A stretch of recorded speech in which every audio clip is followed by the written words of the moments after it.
Je suis aujourd'hui candidate devant vous pour incarner un désir d'avenir, bien sûr. Et en même temps, sans vous, je ne peux rien. Moi, je suis éblouie par la qualité des interventions qui viennent sur ce site, des contributions, des débats qui sont ouverts. Et c'est cela que je veux pour la France de demain.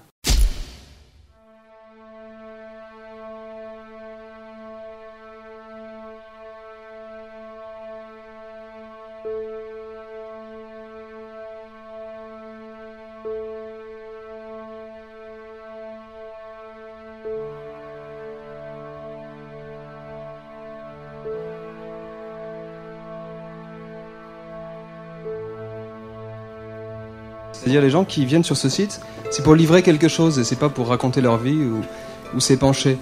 Et ils le savent, c'est des propositions. Ils disent est-ce que vous pourriez prendre telle idée ou telle idée. De message à message, de pseudo à pseudo, il y a des continuités, je dirais, il y a des films, des continuités de scénarios, d'histoires qui se transmettent effectivement. Et un dicton qui dit de la discussion jaillit la lumière. Que les internautes n'arrêtent pas de poster des messages, ça a été tout au long de l'année, mais évidemment, au fur et à mesure qu'on se rapproche de l'échéance, on a de plus en plus de messages. Au fur et à mesure qu'on s'approche de l'échéance des débats locaux, on reçoit de plus en plus de comptes rendus. Là, en ce moment, on en reçoit toutes les 2 ou 3 minutes. J'ai surtout rencontré Ségolène Royal. Je l'ai rencontré intellectuellement. Sa démarche de démocratie participative m'a attiré très très vite. Et lorsque l'outil Désir d'avenir a été proposé à toutes les personnes qui voulaient adhérer, j'ai trouvé cette idée extraordinaire. C'était l'ouverture d'un robinet de parole. Ségolène Royal, quand elle allait à la télé ou partout, en fait, elle avait le réflexe systématiquement de citer l'URL du site et du coup, ça marchait très bien. Donc ça a reposé depuis le début sur elle, sur la démarche qu'elle a voulu initier. Probablement en partant du constat qu'il fallait, dans la perspective d'une élection présidentielle, que le débat commence bien en amont et qu'il irrigue vraiment toute la société française. Et qu'il y avait un certain nombre de signaux, je pense, que ces dernières années, la société française avait envoyé en montrant qu'elle était vraiment traversée par une crise assez profonde.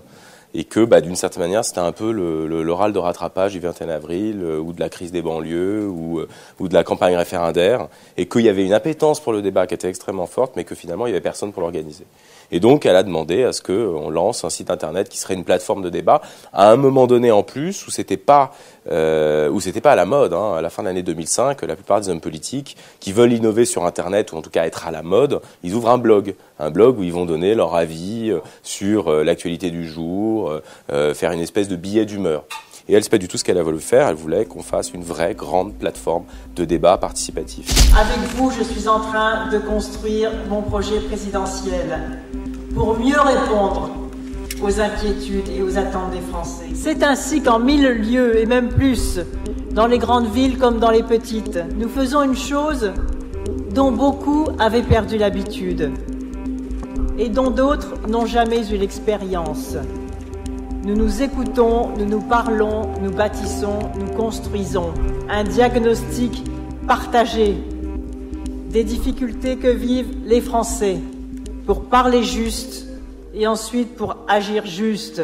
C'est magique de savoir que c'est vrai tout ça, que c'est vraiment vrai, qu'on est tous là en train de se préparer à gagner avec vous, qu'on va gagner avec vous, qu'on va changer les choses, qu'on se parle les uns et les autres, que quand on est dans les débats participatifs, les gens viennent aussi parler, dire ce qui ne va pas, donner leur ressenti et qu'on les entend et qu'on leur dit mais si, elle vous entend. Alors là, c'est vrai, tout ça, c'est vrai.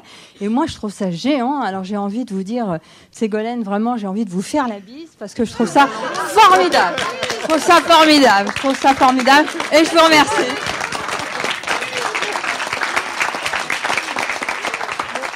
Je me suis engagée dans cette démarche en m'appuyant sur vous et sur tous ceux qui ne sont pas là, mais que vous représentez, sur ces 100 000 personnes qui sont venues et bien plus nombreuses dans les différents débats sur les territoires. Et je crois que c'est cette force-là qui va continuer. Elle ne s'arrêtera pas le 11 février, bien évidemment. Elle va continuer parce que c'est aussi la promesse de gouverner autrement. Parce que la façon dont Ségolène a conçoit sa campagne dans le cadre de cette élection présidentielle est l'aboutissement, au fond, de ce qui est sa démarche politique de très longue date. même avant qu'elle ne l'ait elle-même appelée démocratie participative. Quand elle était ministre de l'enseignement scolaire, quand elle a gagné les élections régionales, elle a toujours considéré que la première étape de la préparation d'une juste décision, c'était de se donner les moyens d'un diagnostic partagé avec les gens, avec les citoyens, avec les acteurs d'un secteur. Donc c'est toute cette démarche-là, toute sa conception aussi de la démocratie participative qu'en 2002, elle a opposée à la démocratie de proximité et la démocratie des notables de la conception raffarinesque de la décentralisation. Elle a, à l'époque, pour le groupe socialiste, défendu ce qu'on appelle en langage parlementaire une exception d'irrecevabilité en opposant terme à terme cette conception de la démocratie participative qui remet les citoyens au centre du jeu, qui fait confiance à leur intelligence collective, qui fait appel à leur capacité d'expertise et qui part du principe que les gens doivent être directement associés aux décisions qui les concernent. Donc cette conception-là de la démocratie participative, elle l'a opposée à cette démocratie de proximité qui pour nous se réduit à l'éternelle démocratie des notables depuis 2 siècles.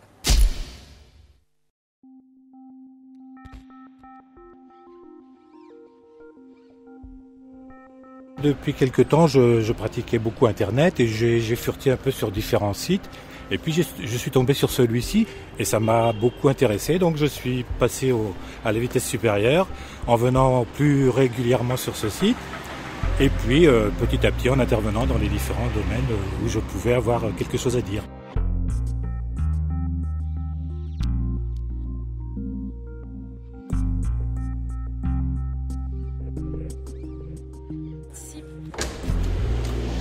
Bonjour. Bonjour, je m'appelle Labi Arnaud, j'ai 32 ans, j'habite à Troyes. Je suis menuisier poseur. C'est plus facile d'écrire en fait. Ouais. En fait, parler, c'est... Bon, des fois, ça s'embrouille. Hein. Mais écrire, en fait, c'est... Tu peux effacer, quoi. Moi, je suis écolo depuis bientôt 30 ans. Quand j'étais petit, j'étais déjà très concerné par ces problèmes. Et je vois que ces problèmes sont en train de s'accroître et de s'emballer même. Donc il me semble que cette élection de 2007 va être l'occasion ou jamais de prendre ça à bras-le-corps. Et quand je parle de prendre ça à bras-le-corps, je parle pas de développement durable, de croissance soutenable, de choses comme ça. Je parle vraiment d'une révolution écologique.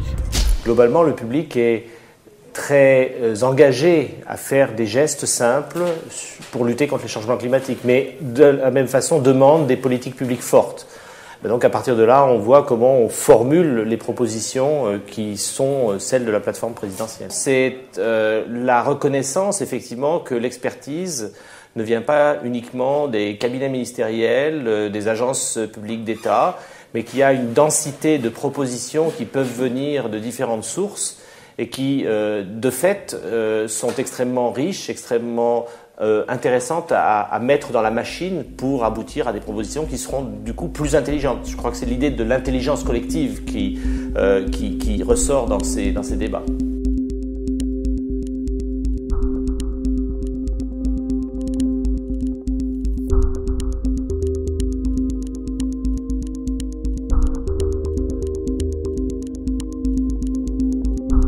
Moi, je cumule 2 fonctions, modérateur et synthétiseur. Donc j'ai commencé par la modération il y a quelques semaines. Ça consiste en fait à exercer une sorte de filtre en fait sur tous les messages qu'on reçoit, les contributions des internautes. Le rôle de synthétiseur, c'est en fait ça consiste à partir du moment où on clôt un de ces débats, c'est justement revoir tous les messages qui ont été postés sur le site en fonction des notations, donc de leur intérêt, et essayer d'exercer une synthèse pour retranscrire l'esprit en fait des internautes sur la question. Je suis modérateur et accessoirement synthétiseur du site Désir d'avenir et donc je suis aussi chef d'entreprise, donc je modère quand même pas mal parce que je suis à ce jour apparemment le plus gros modérateur du site, que ce soit au bureau, à la maison ou même dans le train, etc. Je modère tout le temps en fait. En fait, tous les jours, les modérateurs, synthétiseurs du site réalisent un petit bilan de la journée, des débats qui ont eu lieu sur le site Désir d'avenir. Et ce bilan est envoyé donc tous les soirs à Ségolène Royal et son équipe. Moi, j'ai participé sur l'environnement, en tout cas. C'est vraiment le sujet qui me tient à cœur. On a de gros problèmes d'environnement dans le sud-ouest comme partout ailleurs et partout ailleurs sur la planète. Et j'espère vraiment que votre élection sera l'occasion d'apporter vraiment de l'eau au moulin de l'écologie. Voilà. Tout à l'heure, il y a eu quelque chose d'extraordinaire. C'était Ségolène Royal qui interviewait quasiment l'apiculteur. Je me souviens plus de son nom, et non l'inverse. Et ça, c'est très révélateur. Nous avons enfin pu faire connaissance avec des internautes avec lesquels on avait l'habitude d'entamer quelques discussions. Maintenant, on met un visage sur ceux qui sont devenus des amis. On a rencontré l'équipe en général, même Ségolène qui est venue dire un petit mot. Voilà, je suis belge et je vis en Belgique, donc hélas, je ne voterai pas. Je suis arrivé au PS français et à Désir d'avenir via mon beau-frère qui habite Joué-les-Tours. J'ai discuté avec lui, on a regardé un peu les idées de Ségolène et j'ai été emballé par son dynamisme et alors ses idées généreuses, humanistes et audacieuses en même temps et sa sincérité. D'abord, je pense que c'était intéressant pour les gens qui ne se sont pas vus physiquement de se rencontrer. C'était aussi l'aspect un peu ludique de la journée. Ensuite, moi je retiens peut-être quelque chose d'un peu global. Il y a beaucoup de témoignages qu'on peut isoler les uns des autres avec des trucs émouvants qu'on a entendus. Mais c'est vraiment cette idée d'écoute. Que dans la société française aujourd'hui, il y a deux camps. Il y a ceux qui considèrent que de l'individu et des gens doivent extirper le pire à travers la peur, à travers l'agitation, à travers une utilisation des médias qui fait que on va jouer sur les stéréotypes, les peurs des gens. Et un autre choix, qui est celui de Ségolène Royal et des socialistes, qui est le choix de l'intelligence. Et de faire le pari qu'on peut tirer le meilleur de l'individu en le faisant participer à ses choix, en ayant une réflexion éclairée sur ce qu'est une société aujourd'hui. Et c'est notre démarche. Mais mon sentiment profond, c'est que le site Désir d'avenir, c'est d'abord redonner la parole aux citoyens, redonner une parole qui bien souvent a été confisquée par les médias. Par ce biais, ça permet de relancer une démocratie que je trouvais un petit peu dormante. Une démocratie qui s'endort, c'est une démocratie qui est prête de tomber dans le coma. Voilà ce qui est fondamental dans ce projet. Il a permis de relancer des idées novatrices en matière de communication entre les gens, avec une modernité qu'on n'avait jamais étudiée auparavant. Maintenant, je vais vous raconter une petite anecdote pour vous montrer un autre aspect. J'entends dire parfois, je l'ai entendu récemment, mais Ségolène, elle n'est pas parfaite, qu'elle se coupe. Donc, il ne faut pas attendre de miracles. Eh bien, j'ai répondu non. Les miracles, il ne faut pas les attendre d'en haut. C'est à nous de les construire jour après jour. Et quand je suis allé sur le site, que j'ai vu le site, et que j'ai vu toutes ces contributions, que j'ai vu la richesse des contributions, j'ai senti une convergence avec ce travail au quotidien que nous faisons depuis des années, avec ce travail de longue haleine. Et effectivement, et là je me suis dit, c'est vraiment très sérieux et il y a vraiment une convergence avec cette pratique quotidienne et je vais continuer et m'engager davantage dans cette campagne. Quand la méthode de Ségolène Royal a été pour la première fois expliquée et mise en place, beaucoup de gens en ont ri. On en rit encore d'ailleurs maintenant moins parce qu'on voit les effets positifs qui commencent à surgir, mais on a dit c'est pas comme ça que ça marche la politique. La politique c'est une affaire aussi d'experts, d'hommes politiques professionnels, d'intellectuels professionnels qui apportent des solutions aux gens. Et puis parce qu'ils savent mieux que les gens ou parce que professionnellement ils travaillent sur les sujets sur l'éducation, des professionnels de l'éducation et des intellectuels qui travaillent sur la question nationalité et ils savent mieux que les autres. Et donc on disait Ségolène Royal elle est populiste, elle est démagogique parce qu'elle veut rendre la parole au peuple ou aux gens et chasser les experts. Et moi, l'impression que j'ai par rapport aux modérations en regardant le site, c'est qu'au fond, il faut faire exploser ce concept de gens. Les gens, ça n'existe pas. Quand on dit les gens, c'est un terme très méprisant qui veut dire, voilà, il y a d'un côté les experts, les politiciens professionnels, et puis les gens, alors qu'au fond, c'est pas ça. Oui, je trouve super de découvrir en réalité les personnes qu'on voit sur les forums et qui est une continuité entre les débats qu'on a sur le forum, on se rencontre, on se redonne des lignes directrices, on repart sur les forums, etc. Je pense que le forum a été un point de départ extrêmement important pour s'autoriser à dire qu'on veut faire de la politique autrement et qu'on veut donner la parole aux gens directement, à égalité, sans tribune, et se mélanger avec des experts, et puis valoriser toute cette intelligence qui existe. Et aujourd'hui encore, je trouve qu'on a retrouvé cette intelligence dans la manière d'analyser, la manière de travailler sur le forum, les émotions. Enfin, je trouve que chaque fois qu'on est dans un débat comme ça, on découvre plein de choses. C'est ça qui est très intéressant. Elle s'appuie sur l'énergie du pays, notamment par cet outil-là, mais par les prolongements de cet outil. Et donc, elle a des chances. C'est pour ça qu'elle est intéressante. Et je pense que si elle est élue, elle continuera. Ce qui m'a le plus surpris au début, c'est lorsqu'on a ouvert le site, et donc on a commencé à passer des soirées, des matinées et des déjeuners à modérer, parce que c'est monté très très vite, c'est qu'on s'attendait à avoir beaucoup de mails de soutien à Ségolène Royal, et puis des contributions sur les débats qu'on avait ouverts, mais beaucoup de mails de soutien. Vraiment, les internautes sont entrés dans le débat avec un sérieux et presque une application qui était extraordinaire. Donc ça nous a donné envie de continuer dans cette voie, d'ouvrir les débats jusqu'à la désignation de Ségolène Royal et jusqu'à la veille de ce 11 février et puis jusqu'à la victoire finale. Il y a réellement, et ça n'est pas juste pour faire un article ou pour quelque chose de pointu sur l'actualité, il y a réellement des gens qui ne peuvent plus boucler leur fin de mois, qui ont des réelles difficultés, qui ne savent plus comment faire lorsqu'une facture vient s'ajouter à ce qu'ils doivent encore. Et je me suis dit que là, Ségolène Royal nous donnait, puisqu'elle a fait le site sur un de ses thèmes, la Vichet, nous donnait un pouvoir extraordinaire à nous du peuple, en quelque sorte, de pouvoir nous exprimer et de dire notre quotidien, le quotidien que je vois autour de moi. Oui, je crois que les débats sur les questions sociales, ça donnait lieu à des témoignages qui étaient parfois assez émouvants. Et du coup, ça contredit totalement l'idée reçue selon laquelle ceux qui utilisent Internet, c'est des bobos parisiens ou des cadres qui ont une jolie maison dans la campagne. Internet, c'est accessible à beaucoup de monde et du coup, ça permet à beaucoup de personnes de s'exprimer alors qu'elles n'ont aujourd'hui pas de lieu pour s'exprimer. J'ai modéré jusqu'à début décembre. Je crois que oui, j'ai dû faire ma dernière modération la semaine où Ségolène a annoncé que j'étais chef de cabinet. La synthèse, en revanche, on a des deadlines pour rendre une synthèse.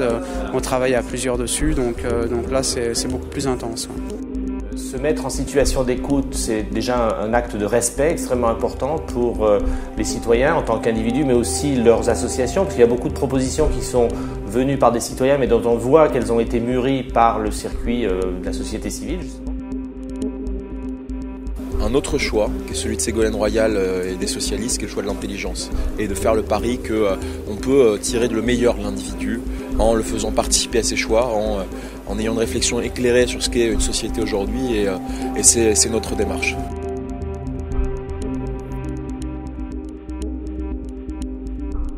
Elle a déjà dit et elle l'a redit ce soir, que ça l'obligeait, que ça nous obligeait collectivement, que ça annonçait un mode de gouvernement et pas seulement un mode de campagne. Ce qui est sûr, c'est qu'une fois qu'on a mis en place ça, ça va changer beaucoup de choses. Le site de l'Élysée ne sera plus jamais pareil. Ça, c'est sûr.